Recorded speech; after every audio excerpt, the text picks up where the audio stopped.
Hello tout le monde, j'espère que vous allez bien. On se retrouve pour l'épisode 2 de ma perte de gras. Vous avez été très nombreuses à être au rendez-vous pour le premier épisode, donc je vois que la perte de gras c'est un sujet qui vous intéresse. Et ça tombe bien parce que chaque semaine je compte vous faire un épisode de ma perte de gras. Donc pour cet épisode 2, on va pouvoir commencer pour de bon le déficit calorique. Parce que si vous avez vu l'épisode 1, j'ai dû arrêter au bout de la première journée parce que j'étais malade. J'avais pas prévu d'être malade et donc je stoppe mon déficit calorique pour l'instant. Je pouvais pas m'entraîner, donc si je me mettais en déficit calorique sans m'entraîner, j'allais perdre de la masse musculaire et c'est pas ce que je voulais. Donc j'avais décidé de reprendre une alimentation intuitive. Du coup la semaine dernière, là où j'étais censée commencer ma première semaine de déficit. Mais maintenant ça va beaucoup mieux, en fin de semaine j'allais mieux, j'ai pu reprendre mes entraînements et aujourd'hui je ne suis plus du tout malade, donc je vais pouvoir commencer pour de bon.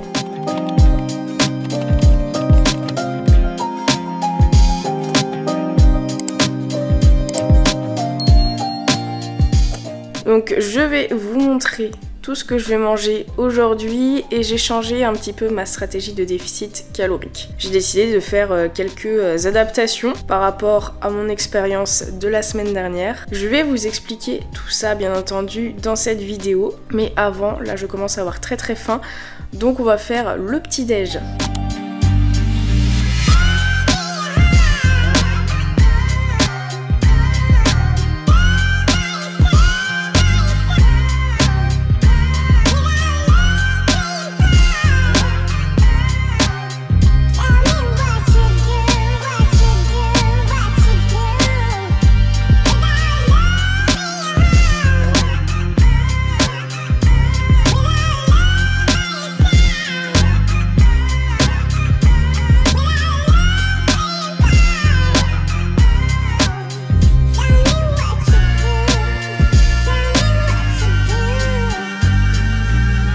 Bon, ça y est, je vais enfin pouvoir commencer ma perte de gras parce que je suis en pleine forme. Du coup, ce matin, j'ai repris mon poids et mes mensurations. Alors, mes mensurations n'ont absolument pas bougé depuis la dernière fois, donc j'ai pas refait de bilan filmé, j'ai pas refait de photos. Mon poids a légèrement augmenté, je suis à 59,8 alors que la semaine dernière j'étais à 59,3. Bon, il s'agit tout simplement d'une fluctuation naturelle du poids. Du coup, comment je me suis alimentée, comment je me suis entraînée la semaine dernière. J'ai commencé à être malade le vendredi 17 février. Le lundi 20 février, je vous ai fait mon vlog épisode 1 de perte de gras. J'étais toujours malade. Et à partir du mercredi, ça commençait à aller un petit peu mieux. J'étais toujours un petit peu fatiguée, un petit peu patraque. Et le jeudi, j'avais plus rien, donc j'ai pu reprendre mes entraînements. La semaine dernière, je me suis juste entraînée le jeudi et le dimanche. J'ai fait 2 full body. Et l'idée, bon déjà c'était de me reposer un petit peu avant d'entamer la perte de gras. Mais l'idée avec ces 2 full body, c'était de voir où en étaient mes performances. Est-ce que le fait d'être tombée malade, ça avait baissé mes performances? Parce que c'est ce qui arrive souvent en musculation. Par chance, non. Mes performances n'ont absolument pas diminué. Elles sont aussi bien que d'habitude. Donc je peux commencer ma perte de gras aujourd'hui. Si mes performances avaient diminué, j'aurais utilisé cette semaine pour recréer un léger surplus calorique, faire le plein d'énergie pour pouvoir rattraper mes performances cette semaine. Mais bon, j'ai pas besoin de faire ça vu que mes performances sont top. Et pourquoi je m'attarde là-dessus? Tout simplement parce que la masse musculaire qu'on a va quand même coïncider avec nos performances. Si on perd des performances, ça veut parfois dire, alors pas tout le temps, il peut y avoir d'autres facteurs, mais ça veut parfois dire qu'on a perdu de la masse musculaire. Et moi vraiment, avant d'entamer ma perte de gras, je vais être au top en termes de masse musculaire et de performance du coup, pour ensuite garder un maximum cette masse musculaire pendant ma perte de gras. Parce que l'idée c'est vraiment de taper uniquement dans le gras, pas perdre de la masse musculaire, même si en général en perte de gras, on peut quand même perdre un petit peu de masse musculaire, c'est normal, mais vraiment limiter cette perte de muscle. Et du coup, j'ai fait des changements sur ma diète. Donc pour rappel, je vous avais fait une vidéo « Je prépare ma sèche » où j'avais préparé ma première semaine qui était censée être la semaine dernière. Donc pour rappel, mes besoins sont de 2200 calories et je me suis fixé une moyenne calorique sur la semaine de 1700, ce qui fait 2200 moins 1700, 500 calories, donc déficit de 500 calories par jour. C'est comme ça que je voyais les choses, mais je m'étais pas donné 1700 calories vraiment tous les jours. C'était vraiment une moyenne. Il y avait des jours où j'étais j'avais prévu 1900 calories, d'autres jours où j'avais prévu 1500-1700 calories pour pouvoir faire une moyenne de 1700 calories sur la semaine. Et en fait les jours hauts en calories, les jours bas en calories, c'était en fonction de l'entraînement que j'avais dans la journée. Donc voilà, pour résumer, si vous voulez avoir plus de détails là-dessus, vraiment allez voir cette vidéo où je prépare ma perte de gras. Maintenant pour cette vraie semaine où je commence vraiment la perte de gras, j'ai changé de plan alimentaire. En fait j'ai eu tellement faim la semaine dernière quand j'étais malade. Moi le fait d'être malade ça me donne très faim. Déjà le premier jour, le lundi, c'était une journée très basse en calories. Je crois que c'était la journée la plus basse de calories de prévu. Donc c'était 1500 calories, c'est vraiment pas beaucoup. Mais comme je vous l'ai dit, au bout d'une journée, j'ai arrêté parce que j'étais malade et vu que je pouvais pas faire mes entraînements, je voulais pas continuer le déficit calorique. Donc à partir du mardi, j'étais plus du tout en déficit calorique. Et là, je me suis remise à manger intuitivement et j'avais toujours faim. J'avais quand même toujours faim, même si je doublais, triplais mes portions. J'avais vraiment très faim. Mais pourtant, je me suis pas du tout privée, hein. J'ai vraiment essayé de manger au maximum. Mais j'avais toujours cette sensation de faim qui était due au fait que j'étais malade. Et du coup, en fait, ça m'a remis en question sur mon déficit calorique. Je me suis dit... Ouais, j'ai eu trop faim cette semaine, j'ai pas envie que ce soit encore le cas en étant guérie, en commençant mon déficit calorique. Donc j'ai décidé d'entamer un plan alimentaire à 1800 calories au lieu de 1700 calories. 1800 calories, ça me fait un déficit de 400 calories, ce qui est déjà bien. Et j'ai pas fait de journée haut en calories, de journée bas en calories. Je vais rester à 1800 tous les jours. Et je me suis fait un plan alimentaire qui est très sympa. Je me suis fait aussi pas mal de repas très satiétogènes, où j'intègre des aliments très satiétogènes comme les pommes de terre. Ça sera pas aujourd'hui, ce sera plutôt milieu fin de semaine où je vais intégrer pas mal de pommes de terre. Voilà, je me suis acheté 1,2 kg de pommes de terre. C'est 1,2 kg de pommes de terre, ça me fera 4 repas. Je ferai des écrasés de pommes de terre parce que ça c'est vraiment un truc que j'ai remarqué, les écrasés de pommes de terre déjà j'adore. Et surtout ça me cale beaucoup et j'ai du mal à finir mes assiettes quand je mange des écrasés de pommes de terre. Parce que la pomme de terre c'est vraiment l'aliment le plus satiétogène. Mais sinon la plupart des recettes que je me suis mis dans mon plan alimentaire, c'est des recettes de mon programme Grow and Get Fit. D'ailleurs, si vous avez un objectif de perte de gras et que si vous voulez disposer des mêmes outils que j'ai pour pouvoir me faire mes plans alimentaires et pour m'entraîner tout simplement, je vous invite à rejoindre le programme. Je vous mets le lien dans la description. Il y a tous les outils et toutes les explications de A à Z pour mettre en place votre déficit calorique, pour mettre en place aussi votre approche alimentaire qui vous correspondra le mieux et qui vous permettra de tenir et d'atteindre vos objectifs. À côté de ça, bien sûr, vous avez les entraînements de muscu pour sculpter votre corps et vraiment avoir un physique bien ferme, athlétique à la fin. Et si vous avez plutôt un objectif de prise de masse, ça fonctionne aussi, hein. Vous pouvez vous faire un plan alimentaire de prise de masse, vous avez tous les outils pour votre prise de masse. Tout est fait pour que vous soyez guidé de A à Z. Et moi vraiment, tous les outils que j'utilise, que ce soit pour faire une perte de gras ou une prise de masse, c'est les outils de ce programme justement. Et c'est quand même vachement utile et ça permet de gagner pas mal de temps. Donc n'hésitez pas à aller sur mon site internet et rejoindre le programme. Donc voilà pour les changements que j'ai fait au niveau de mes entraînements. Bon, je vois à mon retour caméra que ça fait 8 minutes que je parle. Donc là je vais tout simplement faire une pause dans mon travail. J'étais en train de planifier tout mon contenu du mois de mars. Là je vais aller marcher, ensuite je vais faire mes petits étirements et on se retrouvera pour le déjeuner.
voilà, on a quand même une belle portion de pâtes pour pas tant de calories que ça au total dans le plat. Et en fait l'avantage des pâtes lentilles corail que j'ai utilisées, c'est que c'est riche en protéines, donc ça permet d'économiser sur le budget viande. C'est pour ça que j'ai rajouté qu'un œuf, mais sinon on peut très bien manger ça sans œuf, ça fait une portion de protéines tout à fait adéquate. Donc voilà, je pense que c'est un plat que je vais me faire assez souvent en perte de gras étant donné le volume. Bon, là il est 13h30, je vais préparer ma collation de cet après-midi parce qu'elle se prépare plusieurs heures en avance parce qu'il faut laisser reposer au frigo. Voilà, je vais me préparer ma collation pour 3 jours, comme ça j'aurai 3 jours de collation, ce sera très pratique, donc c'est parti.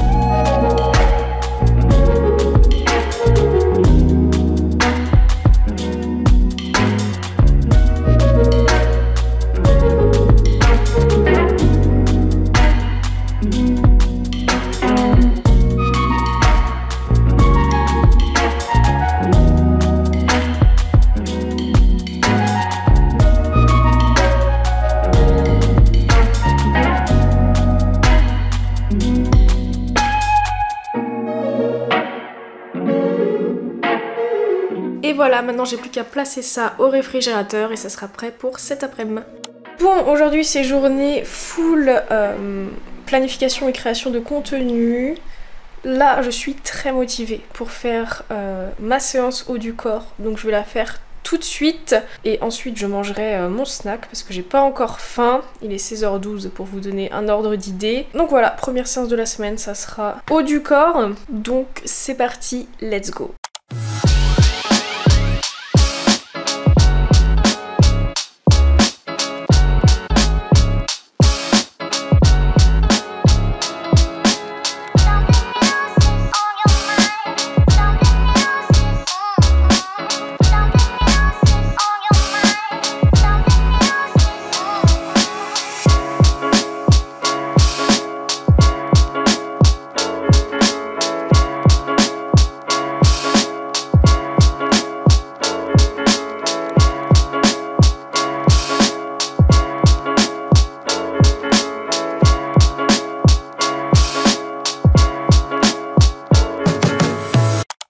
Bon, entraînement terminé. Maintenant il est temps de manger. Donc c'est le goûter que je me suis préparé tout à l'heure. Donc en fait ça fait des barres. Des barres protéinées maison, ça sent super bon. J'ai pas les mots. C'est une tuerie. Et en fait c'est une recette du programme Grow and Get Fit. Donc les filles qui ont le programme, qui n'ont pas encore testé cette recette, franchement je vous la conseille. Et c'est vrai qu'en fait dedans je suggère de mettre de la whey à la vanille ou à la banane. Alors là c'est la première fois que je teste avec de la whey au chocolat. Et franchement si vous êtes des chocolats addicts, mettez de la whey au chocolat. Mais bon, avec la vanille et la banane c'est quand même super bon. Et ceux qui aiment bien la cacahuète, vous pouvez mettre également de la purée de cacahuètes à la place de la purée d'amande pour vous donner un petit coup de sneakers. Franchement, être en perte de gras et manger ça, moi ça me va. Hein. Je fais ça tous les jours. Pour l'instant, globalement dans ma journée, j'ai pas eu faim. J'ai pas eu plus faim que d'habitude. J'ai l'impression que c'est une journée normale. Donc bref, je vais me poser sur une chaise. Je vais savourer cette barre protéinée qui est un peu cassée, mais bon, on s'en fiche, le goût est là. Et je vous retrouverai ce soir pour le dîner. Alors là je vais m'apprêter à faire à dîner mais j'étais en train de boire ça donc je voulais vous partager une petite astuce pour mieux adhérer à sa diète. C'est de boire, alors si vous aimez ça, des boissons zéro si jamais vous avez un petit peu envie de sucre plutôt que de grignoter du chocolat, des choses comme ça qui peuvent annuler votre déficit calorique justement. Alors pour la semaine dernière j'avais acheté du Fanta mais j'ai pas fini et pour cette semaine je me suis acheté du Schweppes zéro. Alors ces boissons ne contiennent pas de calories ou alors très très peu, par exemple un verre là on est à 8 calories donc il y a rien. Pourquoi je conseille ça? Si vous avez l'habitude de consommer des sodas, quelque chose que vous pouvez pas vous empêcher et que vous aimez, switchez sur des versions zéro sans calories, ça vous permettra d'être en déficit. Et moi c'est pas forcément des trucs que je bois forcément toutes les semaines, j'en bois régulièrement des sodas zéro parce que j'aime bien, mais là en perte de gras je vais m'assurer d'en avoir toujours au frigo pour les moments où j'ai envie de grignoter du chocolat. Grignoter du chocolat c'est quelque chose que je fais à peu près tous les jours hein, de base quand je suis pas en déficit, mais là vu que j'ai un plan alimentaire bien défini, je vais pas trop pouvoir le faire donc je vais plutôt opter pour des boissons zéro. Alors en commentaire j'anticipe, il y en a qui vont dire oui mais les boissons zéro, il y a plein d'édulcorants, c'est mauvais pour la santé. Non. Alors il y a des études qui ont montré que les édulcorants édulcorants pouvaient augmenter les risques de cancer et détériorer le microbiote intestinal chez des souris qui ont consommé pendant un petit moment la dose d'édulcorants qu'on trouve dans genre 10 litres d'eau coca. Autant vous dire que déjà un être humain ne va pas boire 10 litres d'eau coca par jour. Et si on consomme 1 ou 2 verres par jour de boissons zéro, donc qui contiennent des édulcorants, ça ne va absolument rien vous faire, il n'y a aucun risque. Donc voilà, en tout cas toutes les études qui sont faites sur les édulcorants pour l'instant sont faites uniquement chez des souris et avec des doses vraiment surhumaines. Si on faisait la même étude avec de la vitamine C par exemple, vitamine C qui est indispensable au corps, si on faisait la même chose chez les souris à des doses surhumaines, les souris auraient des soucis aussi. Voilà, c'est pour comparer. Donc non, dire que les édulcorants c'est mauvais, c'est une idée reçue. Si on en consomme de manière raisonnable, même tous les jours, il y a franchement aucun risque. Au contraire, ça peut aider à atteindre ses objectifs et à mieux adhérer à sa diète et à consommer moins de sucre parce que la consommation de sucre est beaucoup trop haute chez la plupart des gens, donc switcher pour des boissons sans sucre, ça reste une bonne option pour sa santé. Mais attention, je suis pas en train de vous dire qu'il faut remplacer l'eau par ça, hein. Buvez de l'eau principalement. Bon, alors pour ce soir je suis très contente parce que je n'ai pas à cuisiner, ça va être de l'assemblage. J'ai une portion de riz que j'ai déjà préparée hier et en fait je vais mélanger mon riz avec de la ratatouille en conserve et du thon. Ça va me donner un plat que j'appelle tout simplement riz-thon ratatouille, qui est un repas de la flemme qui est super bon. Donc voilà, je vais juste mélanger tout ça, passer au micro-ondes et ça sera prêt.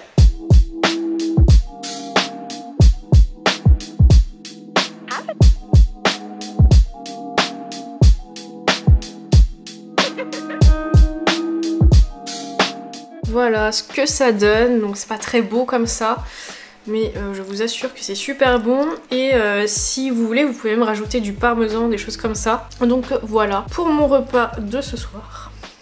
Bon, et bien voilà pour cette première journée de déficit calorique. Bah écoutez, j'ai pas eu spécialement faim aujourd'hui, c'était comme d'habitude. Niveau énergie, pareil. Bon après c'est que le premier jour, donc l'avantage c'est que je passe pas énormément de temps en cuisine. J'ai kiffé chacune des recettes, je me suis régalée et même le dîner hein, qui était super simple, c'est un assemblement de conserves. Moi je trouve ça très bon personnellement. Donc voilà, le secret pour tenir de toute façon c'est ça, hein. Va falloir que je kiffe chacune de mes recettes, que je trouve des astuces quand j'ai envie de grignoter du chocolat, des trucs comme ça. Donc là pour l'instant c'est boire des sodas zéro. Et en tout cas ce soir ça a grave fait le taf. Je me suis pas du tout sentie frustrée, de toute façon j'étais bien occupée aujourd'hui donc j'avais pas vraiment le temps de penser à la nourriture. Et voilà, donc j'espère que ça sera tous les jours comme ça. La prochaine vidéo sur ma perte de gras, ça sera au bout d'une semaine du coup. Une semaine de déficit calorique, je ferai un bilan, voir combien de centimètres j'ai perdu, voir si j'ai perdu du poids, voir si mon physique a changé. Donc vous verrez ça dans le prochain épisode. En tout cas j'espère que la vidéo vous aura plu. N'oubliez pas de vous abonner, de laisser un commentaire et de liker la vidéo. Et on se retrouve très bientôt pour une prochaine vidéo.